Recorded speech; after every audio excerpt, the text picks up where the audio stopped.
I am the Philosophical Bachelor, and today I want to talk about the pursuit of happiness. We intuitively understand that happiness is our aim and the very point of our existence. I outlined the various theories on happiness and used Hannah Arendt's Vita Activa and Georges Bataille's concept of sovereignty to explore how we can be happy in a world that seems to, on the contrary, propel us away from our happiness. There was once a Persian king who wanted to find a piece of knowledge that is always true. What is always or universally true is what is true in all circumstances, across all epochs, a truth that will withstand the test of time. He called together the wise men of his kingdom and set them to the task of finding this truth, which should be one that made us happy when we are sad and sad when we are happy. His wise men labored for what seemed an extraordinarily long time, given that a powerful king, who has the power of life and death over them, had commanded them to find it. What seemed simple was clearly not so, given that even the wisest had to devote so much time to find it. Finally, they presented him a ring with the inscription, "This too shall pass." Just a simple set of 4 words. The very wisest of men, embodied since time immemorial in a group known as philosophers, have long sought universal truths. We have always lived in a world of change, where what is true today is invalidated tomorrow. Even our best theories, from geocentrism to heliocentrism, had failed us. We are not the center of the universe. Even when we came to recognize that the Earth was not at the center, we thought that the sun which nourished our planet must be at the center. Today we know that not only are we not at the center, neither is our sun. We are instead just one small planet within an insignificant solar system in a remote galaxy in what may be an infinite universe. There is no center, and even if there is one, we are not there. If we try to speak some universal truth, then while that truth might be applicable in all situations, be we happy or sad, alive or dead, brave or afraid, it is not quite instructive. It does not tell us how to live our lives. It does not tell us what is best and what to choose when confronted with the multitude of decisions we have to make. We are faced instead with uncertainty due to ambiguity, a lack of knowledge, and a pressing dearth of eternal principles that can clarify our moral position. The more universal a truth proposition is, the less concrete it is for us to put it to use. This is the price we have to pay for universality. This too shall pass is a consolation, that even our toughest struggles will come to an end, be it through us managing to overcome it, or failing to overcome it, be overcome by it. It indeed shall pass. We as individual living beings will die. Our suffering will cease. Our greatest triumphs and joys will come to pass in the same way. Whatever happiness we enjoy will fade, and as much as we want to cling to it, eventually our bodies will perish along with our feelings of elation. That is not to say that universal truths are worthless. They are worth a great deal, but they give us no direction on how we should live our lives, how to choose between the countless decisions we have to make each day, from the time we should wake up to the food we should eat. Instead, we need to use our faculty of reason to weigh our options. Not every decision requires deep pondering. Whether we have fried noodles or waffles for breakfast hardly matters. We have personal preferences, some of which are driven by our cultural background and geographic location. For instance, if we live in Asia, choosing to eat noodles or rice for a meal is much more likely than choosing to eat potatoes. Some of these preferences are driven by our whims, which would take some psychologizing to unearth their roots. We might feel this morning like something sweet or something savory. So far my examples are banal, but decisions come in many varieties, some whimsical and some deeply consequential. From the unimportant to the life-changing, we nevertheless have to make each of these decisions. For the tougher decisions, we use our reason, but this is not to say that it is simply a logical calculation. Our faculty of reason is conditioned by our value system.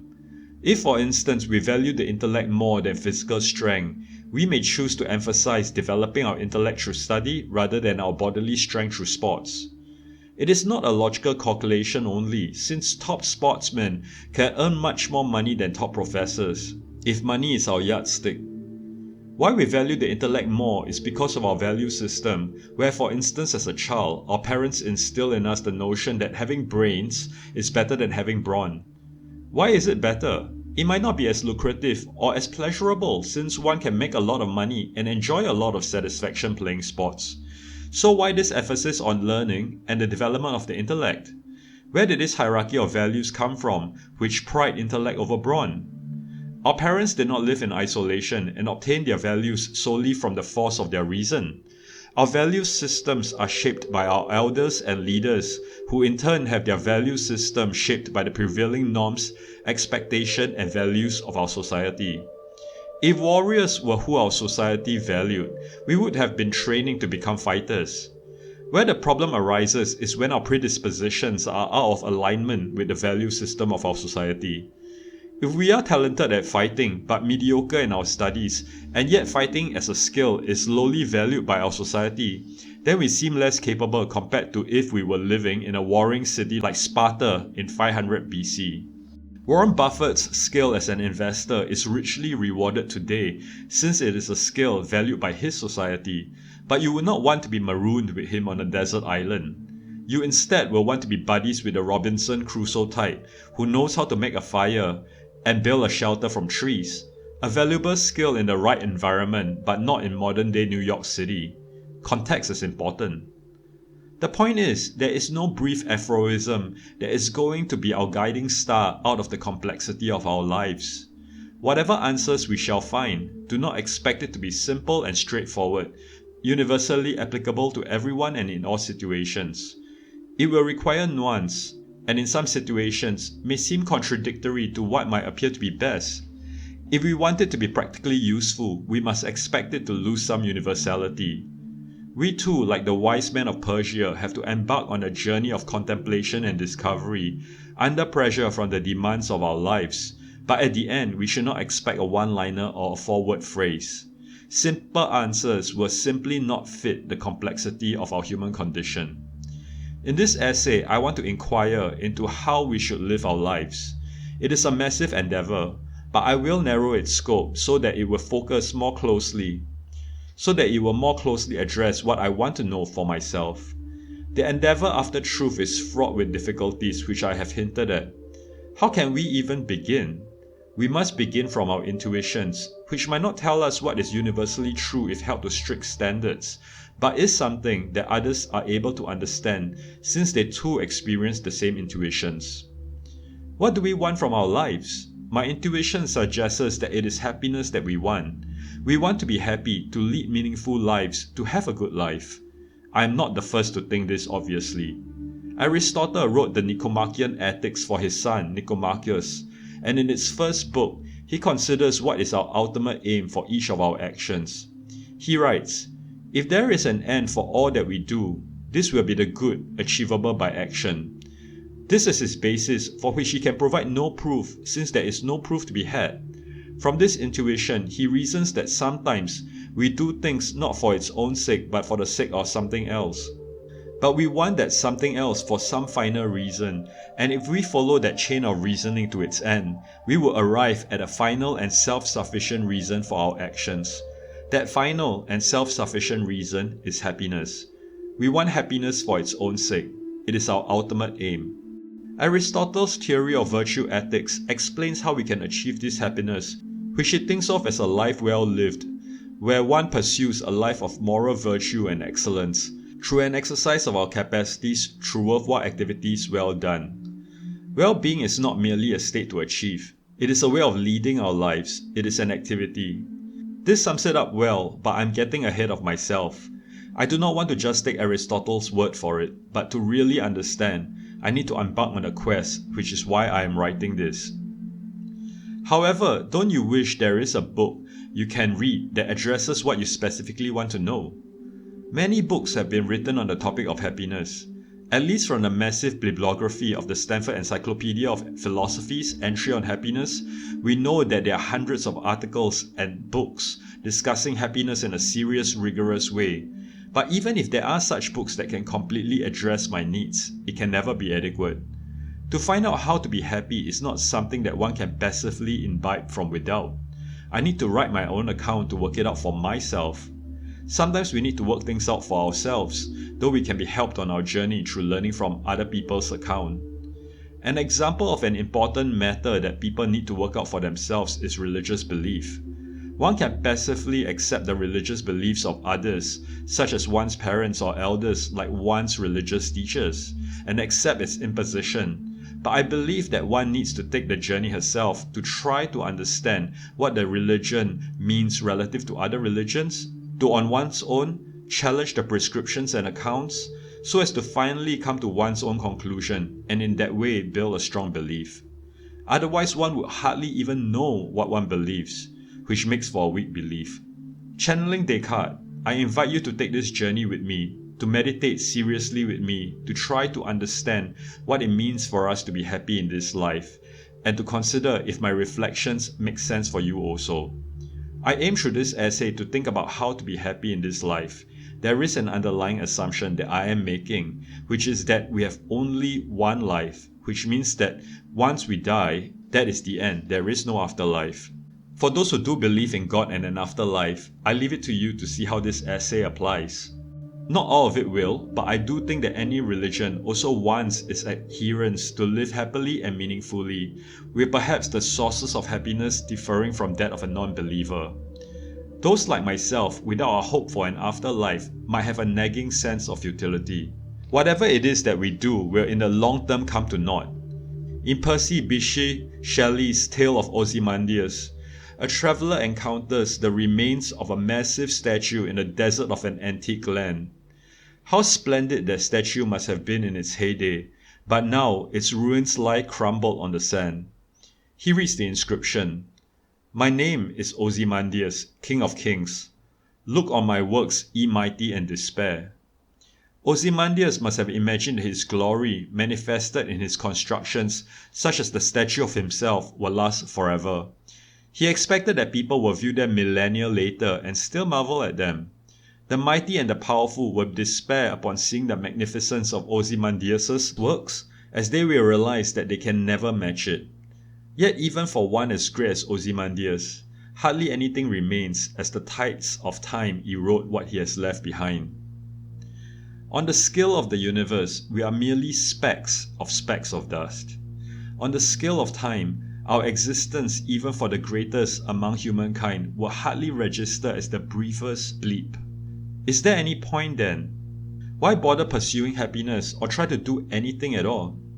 However, is it not precisely because our life is limited that at least to us, it has value while we are alive? All of us have a limited time to live. Even the oldest among us will have little over a century to walk the earth. Because our time is limited, we surely do not want to squander even what little time we have. We want to live it as best as we can, which involves pursuing our own happiness. We have no automatic right to it. No one owes it to us to ensure our happiness. What we do have a right to, as recorded in the American Declaration of Independence, is the right to a pursuit of happiness. We have a right to pursue happiness, and with this right to pursue it, which implies choice, it also means that we are responsible for our own happiness. We can choose to be miserable. On the other hand, we can try to do what makes us happy. We can accept our circumstances, or we can try to change it in our favor. We may not be able to get everything we want, but we can certainly try. While sometimes good things may come our way by strokes of luck, sometimes we have to make our own luck and create the conditions that increase the chances of us getting what we want. However, not everything is in our control. Try as we might fail. Or we might succeed, but then realize that what we thought we had wanted is not what we need. Even to discover what makes us happy is a learning process. There is no one formula that works in all conditions for everyone, though we might find consolation when we fail in thinking that this too shall pass, or be stirred to action in that same aphorism, to recognize that in our limited time alive, that it too shall pass and we must try to improve our lives, to try to live as good as we can and to try to be happy. Since we talk about life and its limited span, we must then speak of death. On death there is much to be said, but as it is not the subject of this essay, Let us simply take our cue from Epicurus and leave it at that. Death, the most terrifying of ills, is nothing to us, since so long as we exist, death is not with us. But when death comes, then we do not exist. It does not then concern either the living or the dead, since for the former it is not, and the latter are no more. This thought came from Epicurus' letter to his friend Menoesis.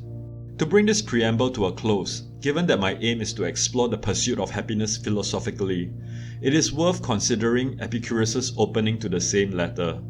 Let no one when young delay to study philosophy, nor when he is old grow weary of his study. For no one can come too early or too late to secure the health of his soul.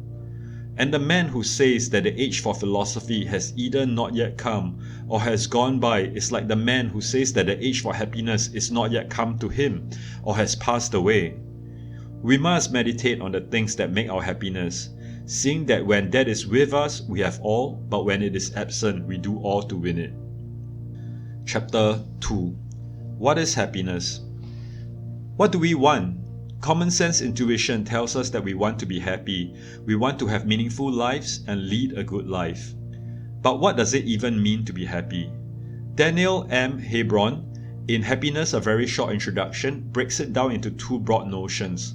The first a psychological perspective on happiness, and the second a value perspective, which he distinguishes from happiness by terming it well-being. Three theories arise from the psychological perspective where happiness is a state of mind. 1. Emotional state theory. 2. Hedonism. 3. Life satisfaction theory. The emotional state theory is about our feelings and mood propensity. We recognize that we are in a happy emotional state when we feel that we are thriving, carefree, and not overcome by worries. Our mood propensity is our genetic predisposition to, for instance, be optimistic or dour. Hedonism is the balance of pleasant over unpleasant experiences, where we will want to have more of the pleasant and less of the unpleasant, though we do care about other things other than pleasure, or for that matter happiness, which brings us to the life satisfaction theory. To assess our life satisfaction, we make a global judgment of how satisfied we are with our lives, all things considered. On the whole, are our lives going well by our own standards? The life satisfaction theory can account for how we do care about things other than those that give us pleasure. For example, Su Ting may wish to be an outstanding chess player even if it involves many hours of tough training which may often not be fun.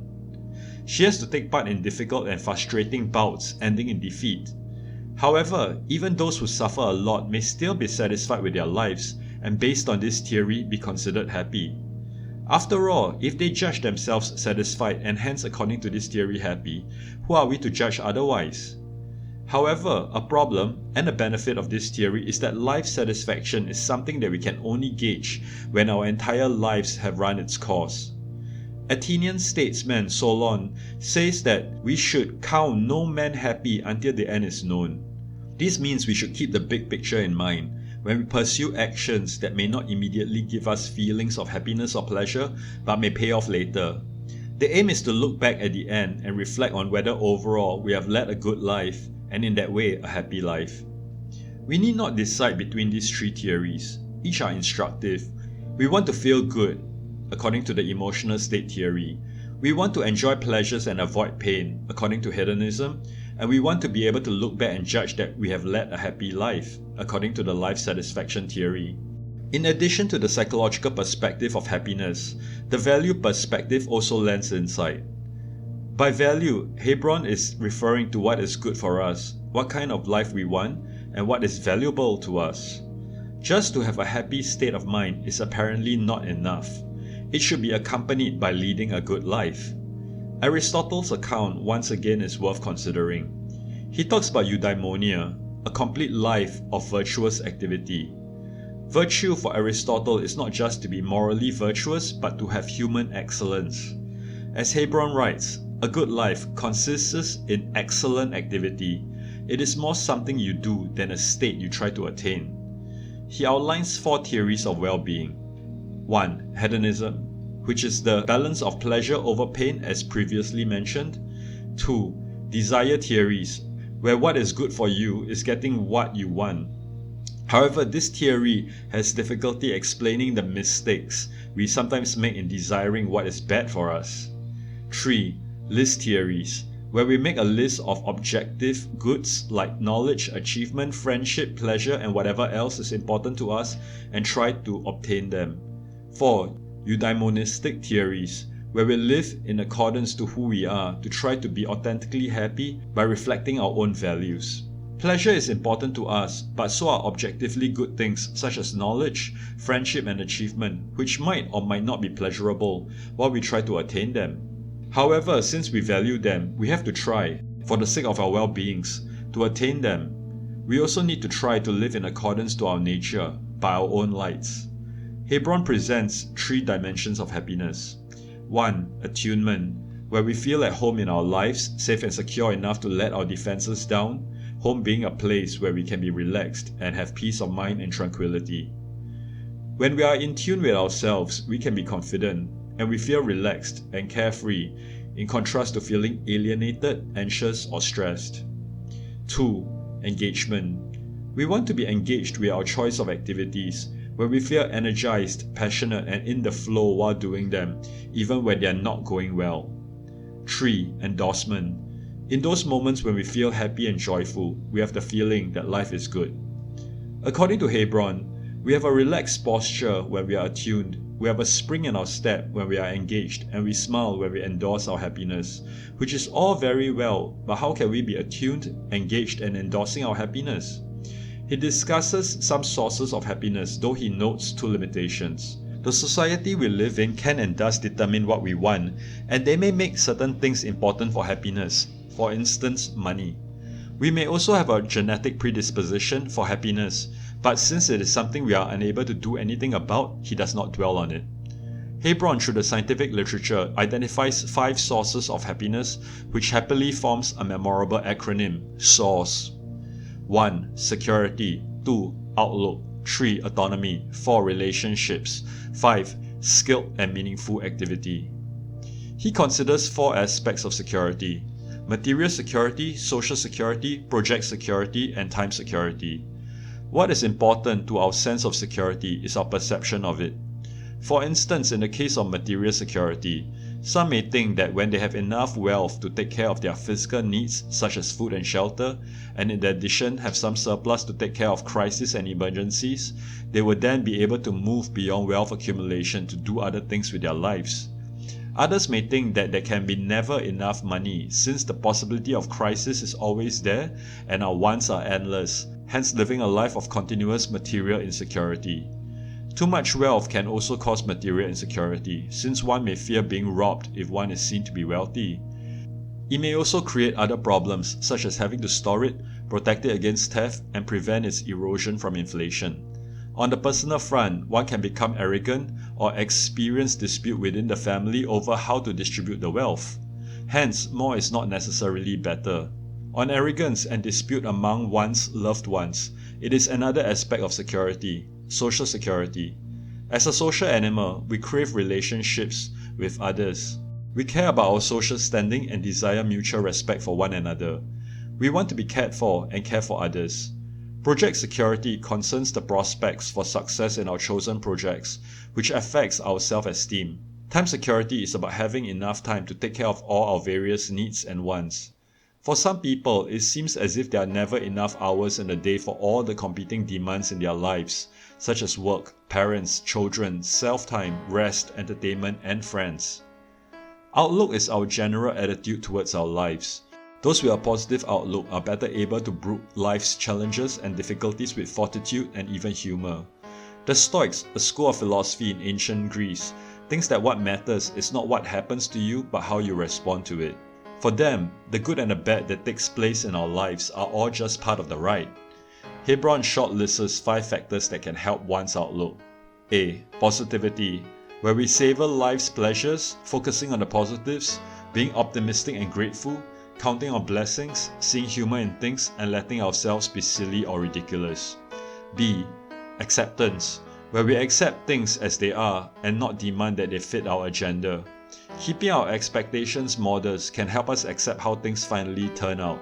Since we are not harboring unrealistic hopes, we are hence less likely to be disappointed. C. Caring for others.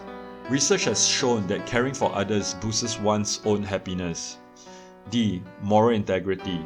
By being honest and keeping promises. E. Motives that drive your work. By undertaking pursuits that are intrinsically worthwhile and doing them for their and our own sake instead of a materialistic objective.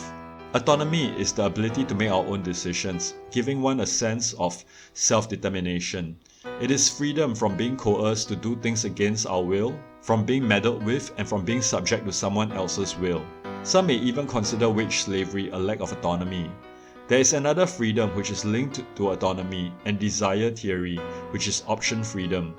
To have options to choose from is a type of freedom, but it has two downsides. While it gives us a sense of possibilities, it takes energy to figure out what is one's best option among a plethora of choices. In addition, there is the possibility of making the wrong choice, which then gives rise to regret and self-reproach. It can also lead to a weakened commitment and contentedness, such as the option for divorce, which may reduce one's commitment and contentment in one's marriage. This brings us to relationships. Relationships are an important source of happiness given our social nature. We want to be treated with respect as opposed to contempt, and to enjoy the esteem of those whose judgment we care about.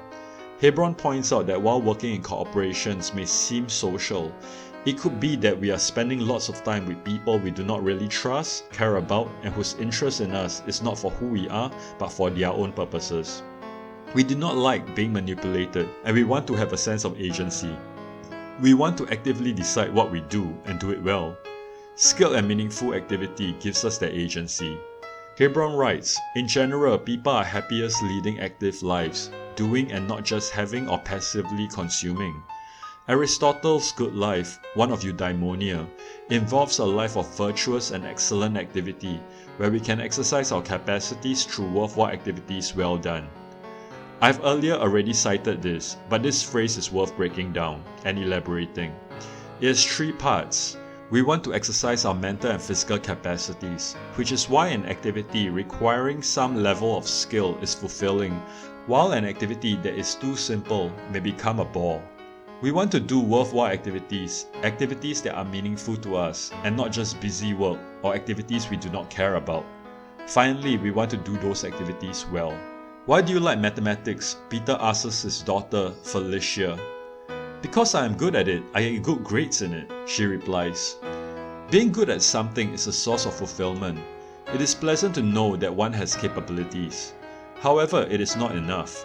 Hebron gives an example of playing video games well. It is a skill for sure and exercises our hand-eye coordination among other capacities, but unless we are professional gamers, it might not give us much meaning. We want to use our skills in activities that we find meaningful, which allows us to connect with people and things that matter, what Hebron calls appreciative engagement. Besides, even if we are no good at something for now, we may also relish a challenge to become good at it. Becoming good makes one able to enjoy the activity more, which then allows one to become even better, sparking off a virtuous circle. There are apparent alternatives to happiness as a life goal. Some people want peace. Buddhists aim for nirvana, a state of nothingness. Others seek a simple life so as to be more easily contented, while others want an exciting life. I suspect these only appear to be alternatives. They are instead paths or steps towards our happiness. Isn't nirvana pure bliss? Isn't peace the opposite of fighting? It is clear that no one wants a life of suffering and misery, and given that these are opposite to happiness, we want happiness using the logic of negation. But I also suspect that there is no need to overly argue why we want happiness. We already know that happiness is what we want, even without much proof. This is part 1 of a multi-part video, so please stay tuned for the remaining sections.